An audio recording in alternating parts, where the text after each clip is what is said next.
Welcome to Lipstick Attitude, hosted by Dr. Elizabeth King, psychotherapist, hypnotherapist, author, and motivational speaker, specializing in trauma and women's mental health, and Yvonne Haase, psychotherapist and coach specializing in relationships, couples, and women's issues. This show is your dose of inspiration, information, and laughter. In each episode, Dr. King and Yvonne bring you hacks, tips, and inspiring stories to help you live a successful life. So ladies, grab your lipstick. It's time to do this. The Lipstick Attitude podcast is powered by Suit Stilettos and Lipstick Foundation, a nonprofit movement to empower women and children from all walks of life to be resilient, self-confident, and purposeful leaders through education, mentorship, and community outreach. To learn more, visit sslwomen.org. Please note that this show is intended to empower and educate. It is not meant to be utilized as a substitute for individual therapy. Well, good morning, everyone. Good morning. Thank you so much for joining us. Again, another episode of the Lipstick Attitude. I am Dr. Elizabeth King, and my co-host is Yvonne Haase. Hello, Yvonne. Hello, everybody. Good morning. And today we have a very special guest, Karriem Edwards. Good morning, Karriem. Good morning, ladies. Thank you for having me. Thank you so much for being here. And you look bright-eyed, bushy-tailed, even after the men in the hot seat. That's amazing. Bushy hair. It's the new COVID look, Karriem, and you're rocking it, my friend. I love it. I love it. I think it looks amazing. I love it. Well, our show today is going to be amazing. So I'm going to turn it over to Yvonne, and she will do the honors of introducing our guest, and we will take it from there. Awesome. Well, welcome everybody. Today on the Lipstick Attitude, we are interviewing Karriem Edwards, who is the VP of Development of the Boys and Girls Clubs of Broward County. He is an advocate for youth, particularly who are often deprived of a voice and community. And today's episode, I think, is very aptly named The Pygmalion Effect. And we are diving into exactly what is the Pygmalion effect and Karriem's work with the Boys and Girls Club, and really just talking about where children are today in the state of what's going on. So super excited. So if you're a parent or you are involved with children in any way, this would be a great episode for you to dive into with us. Absolutely. And if you care about children, which I know all of you do, this is definitely an episode to listen to. We have to talk about kids. They are our present and our future. And that's why Suit Stilettos and Lipstick is so involved with supporting kids. Everybody asks, why are kids part of your mission statement? And we always say, because if we don't support children and give them the tools to grow up healthy and successful, how can we even expect anything for our future? So we have to start with the ground level, which is our children. So very excited to have Karriem here. Karriem, I know we invited you, begged you, and tortured you and getting into the men in the hot seat. For the folks that did not participate in that, just know that we had an event just on Friday, and it was amazing. It was called Women, Whiskey, and Men in the Hot Seat. And we had a panel, which we have at most of our big conferences and retreats, because you ladies want to see that panel every single time. So just to put that all into context, it was amazing. And we invited Karriem to be part of it because we have partnered up with the Boys and Girls Club to do their toy drive and to do a mentorship program. And we wanted to showcase and hear from Karriem himself. So I want to ask you, Karriem, why did you say yes to the men in the hot seat? Because I know it's scary, right? It was a little, I was a little apprehensive, but as we've discussed before, it's hard to say no to you. And also just taking into account, I'm so grateful for the support that you all show for our kids. It is very much needed. It is very much appreciated. And I like the fact that you first try to determine what the need is. So you feel the need, FEEL, and then you feel the need, FILL. So those two feelings are very appropriate. very appreciated. And as I said, most importantly, very much needed. And how did you feel after you actually were on the panel? Well, I had a little bit of a buzz. I did taste a little bit of the whiskey. No, but I also, it forced me to be a little introspective. I was, rethinking some of the questions as well as some of the answers that you posed during the hot seat. I appreciate a lot of the input. You had a wide assortment of gentlemen from different perspectives, geographically, stages in marriage, and all of those things. So I like the engagement of the conversation. But the real question is, how did the ladies feel about our responses? Were they sufficient? Were they informative? Were they enlightening? I would say yes, yes, yes, and yes, and yes, for sure. The feedback we got from you guys was phenomenal. I think they really enjoyed your answers. What they really appreciated more than anything was the honesty that was given in those answers, because really that's what they're looking for. And I know the panel is fun and it's lighthearted and all of that good stuff, but they really are looking for some honest feedback from you guys. And right after the event finished, I was bombarded with text messages from the women, and they said how raw and real it felt for them. And it was fun and lighthearted, but it's so filled with nuggets of important information that really gave them a great insight how men think. And that's really the point of the whole panel, is to really listen and be open to listening, and for men to hear the questions that women think about that are important. So all of those questions came from our guests. They sent them in, and in fact, we didn't get through half of them. They really want to know how men think about the workplace, about relationships, and they're afraid sometimes to ask those questions. So the fact that you all sat there and were honest and raw and available really made a difference. So yeah, from the bottom of my heart, thank you, thank you, thank you. And I know that it really made a difference. So I hope it was a fun experience, and it wasn't, and Yvonne didn't torture you as much as I did. But I was just going to say, I hope your wife was very forgiving. She got a few laughs out of it. That's awesome. Yvonne, I know you said at one point that you filtered the questions. I'd be curious to see which questions you had to keep out that didn't make the cut. Oh, Karriem, they would make you blush. Yes. They would make you blush. In fact, some of them make me blush, and I don't blush very easily. But offline, we will share some of that. That's another conversation. We're here to talk about the children, everybody. Talk about the children. Talk about the children. But yeah, women want to know it all. So just know that part and just be okay with that. Yeah. Yvonne, right. you want to go ahead and kick off our topic for today? I do. So the title of this episode is the Pygmalion effect. So Karriem, what exactly is the Pygmalion effect? Well, without going into all the Greek etymology and all of that, really what it means is that you speak positive things into a child's life. You set high expectations for them and help them to believe that they can achieve, if not exceed, those expectations. So high expectations, unconditional support, and constant encouragement. And the Pygmalion effect can take place within a family, within a school, within a work environment. But it really is allowing someone or looking at someone, I'd say through the eyes of God, but seeing someone for who they can become, their greatest possible self. That's awesome. So let me ask you this.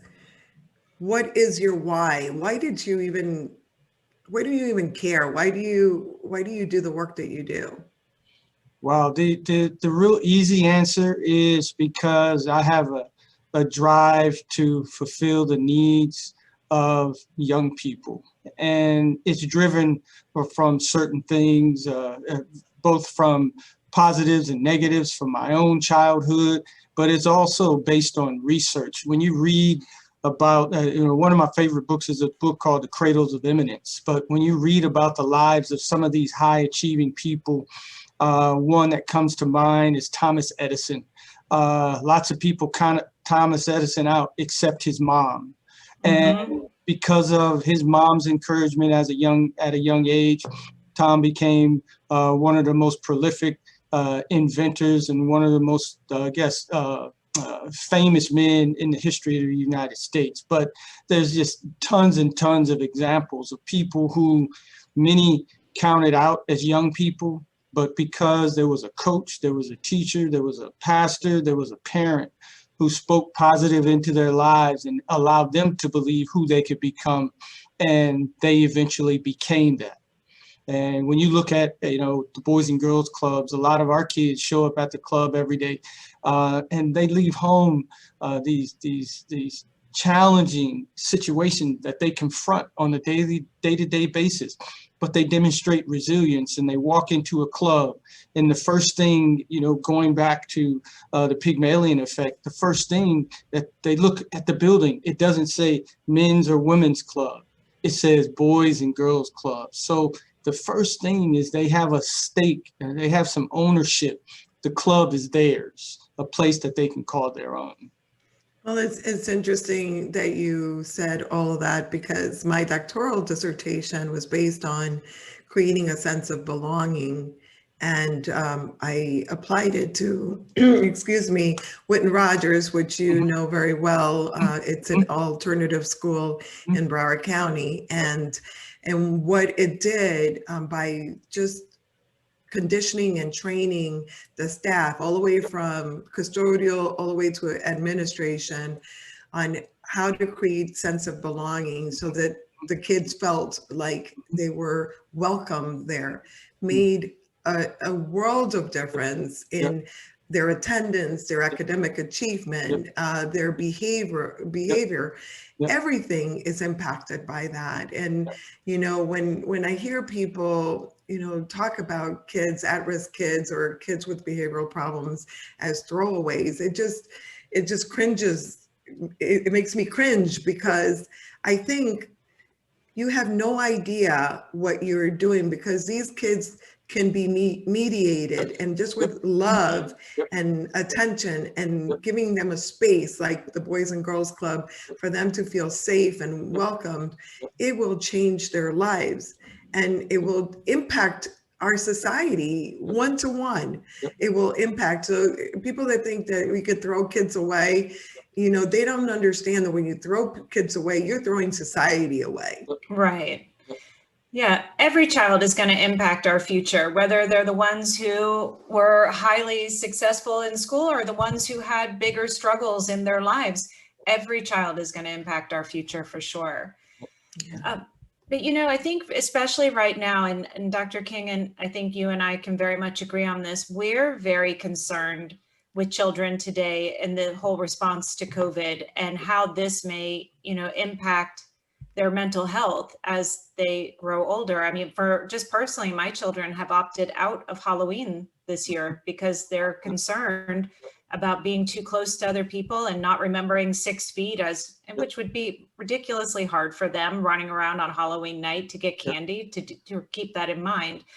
But now that we are in this state, what are your biggest concerns regarding our children?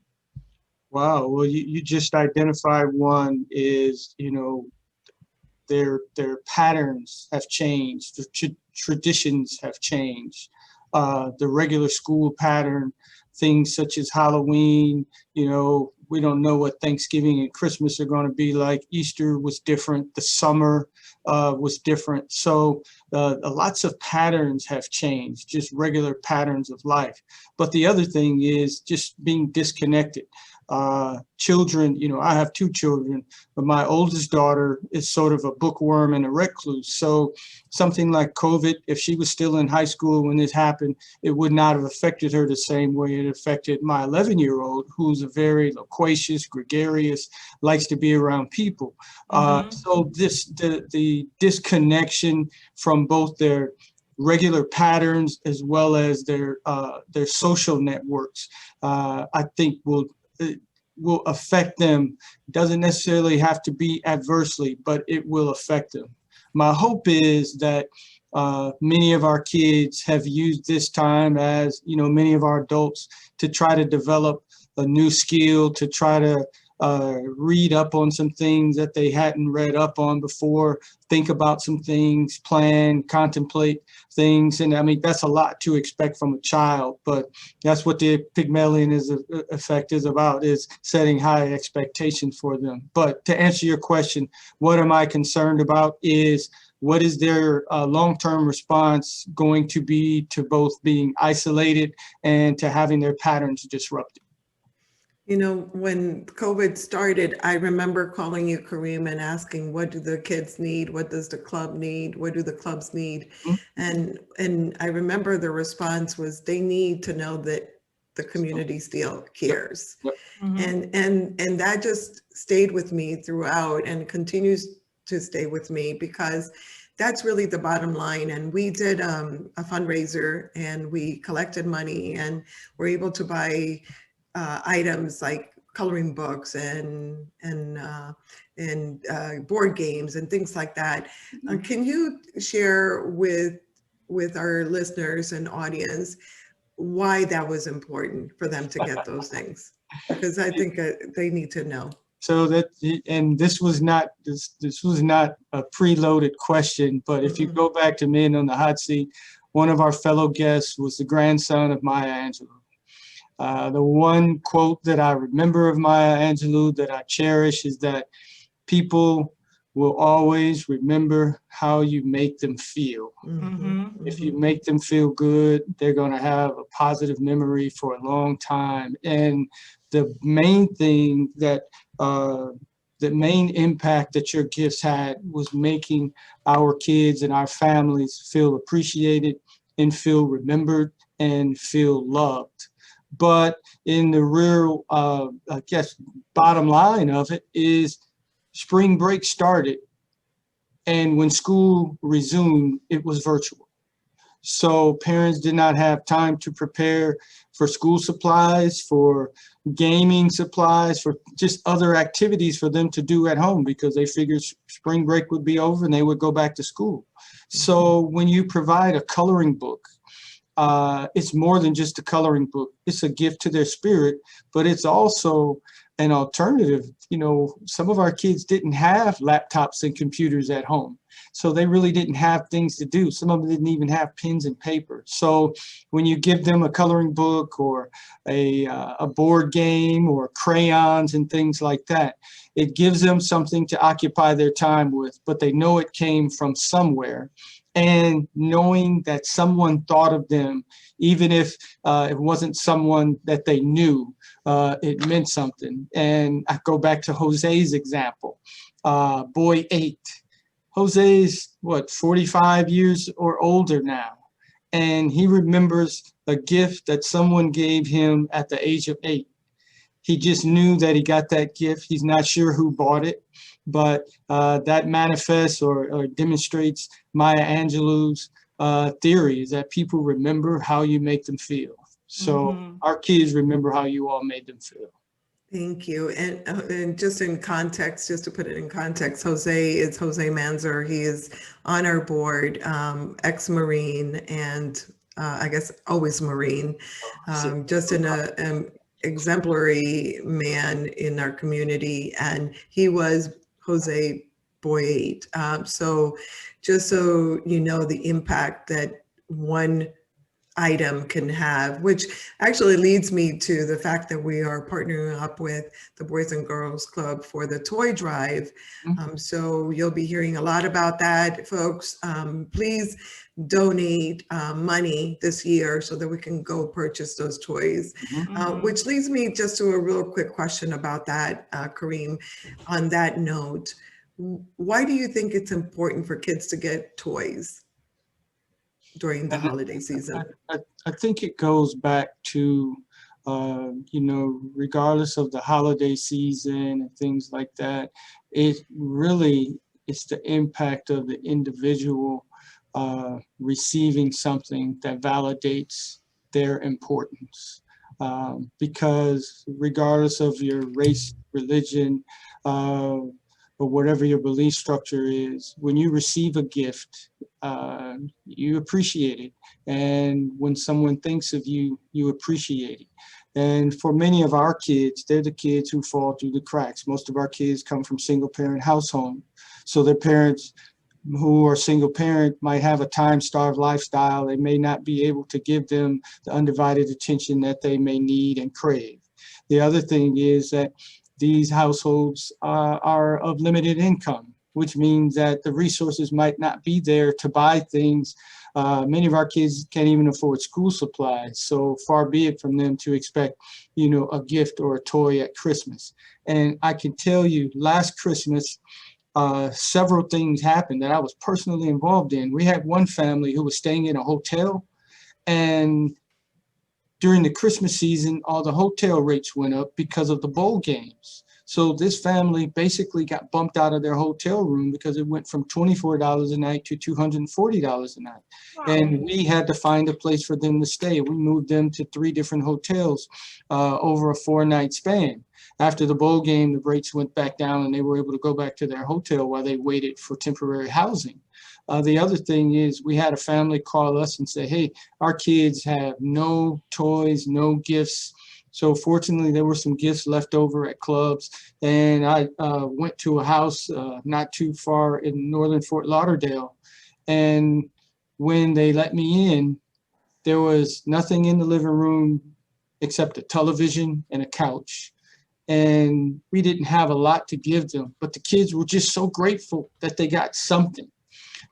So there is a spiritual effect, there is a psychological effect of receiving the gift, but also the impact on the giver. We know that you guys gain a lot of fulfillment from giving and caring and filling that need. And from a resource development standpoint, the most perfect situation that we find ourselves in is when a strong desire to give is coupled with an extreme need. And when the two come together, it's a beautiful thing. And I thank you all for allowing us to be in a position to see those two needs met.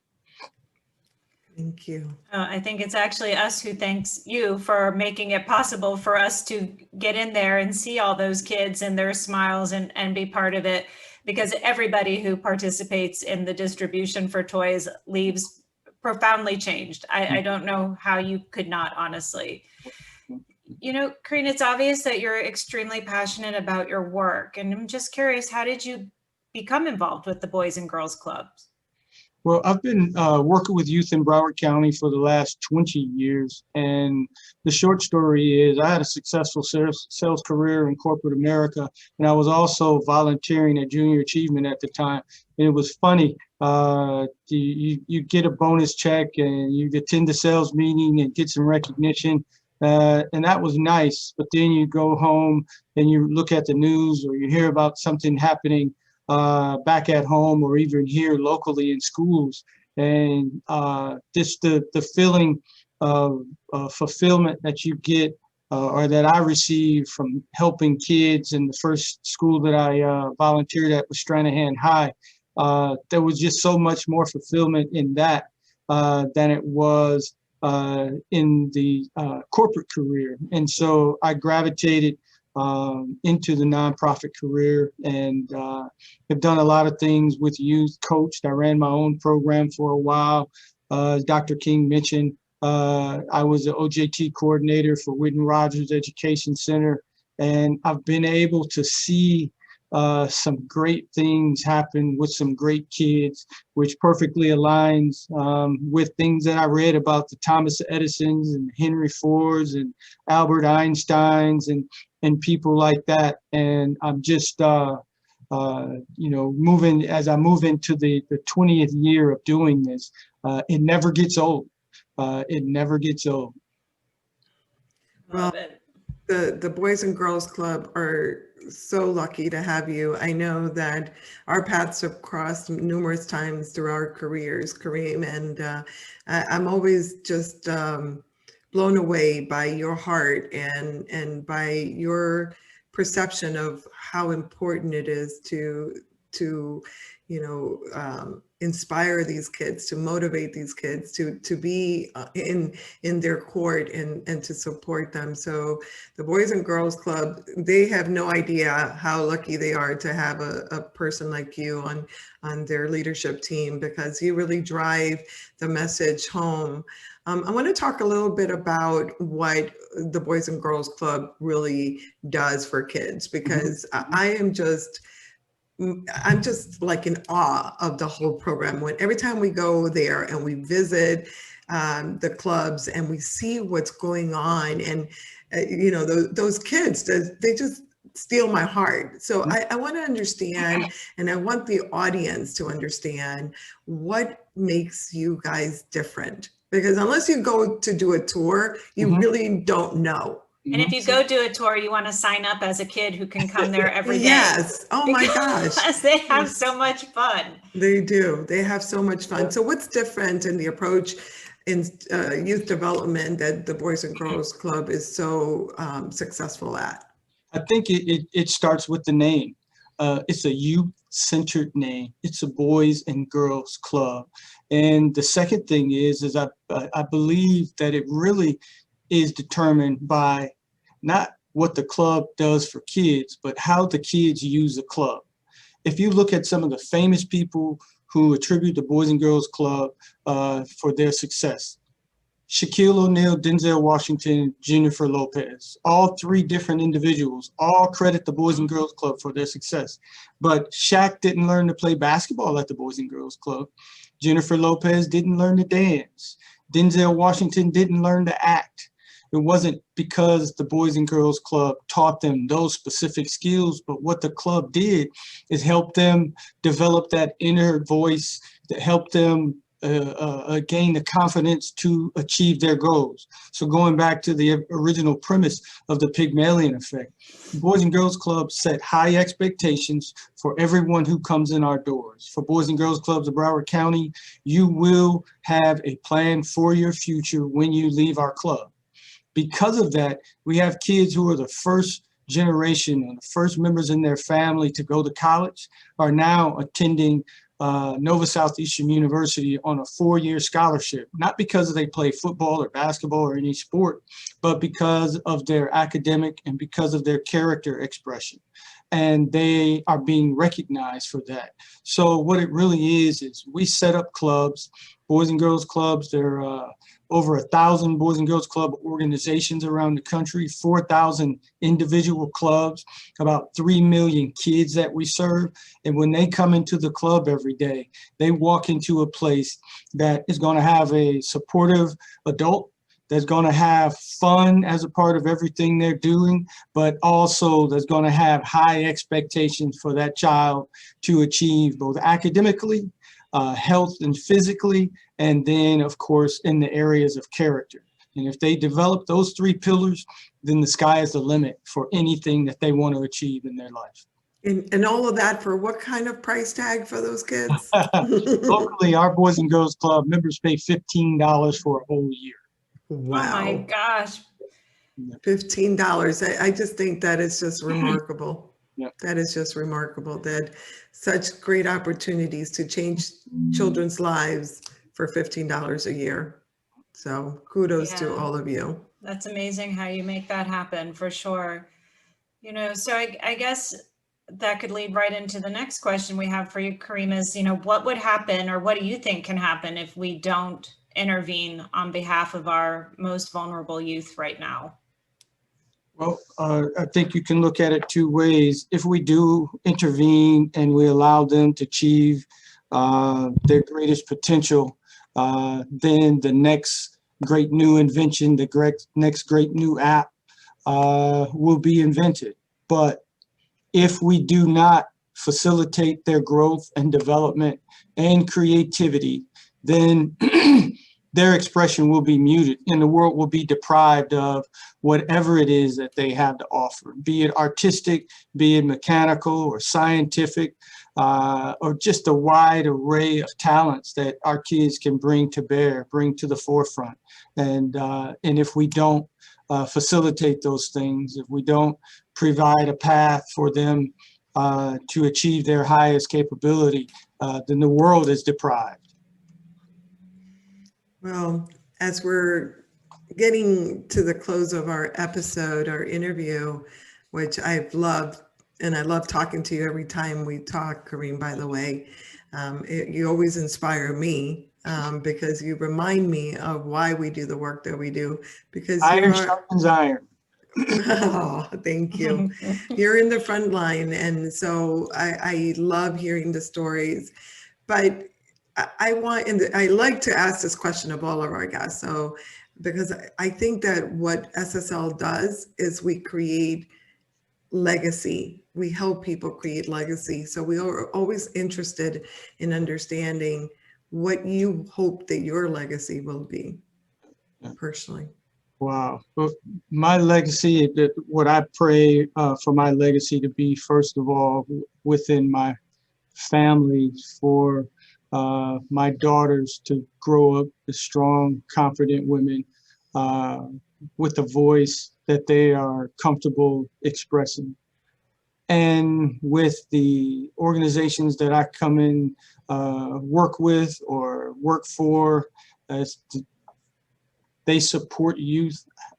My prayer is that we will establish a paradigm and an infrastructure so that successive generations of kids will have a pattern of being in environments that have high expectations for them, being in a state of mind where, in spite of whatever challenges that they face, that they can still achieve greatness. You know, I think of Stephen Hawking, you know, and you think of the limitations, and as he became more and more restricted in his ability, his mind continued to still work harder and develop scientific theory. So my hope for my legacy is that I contribute to establishing an infrastructure both in my home and in the community so that kids can have a place to go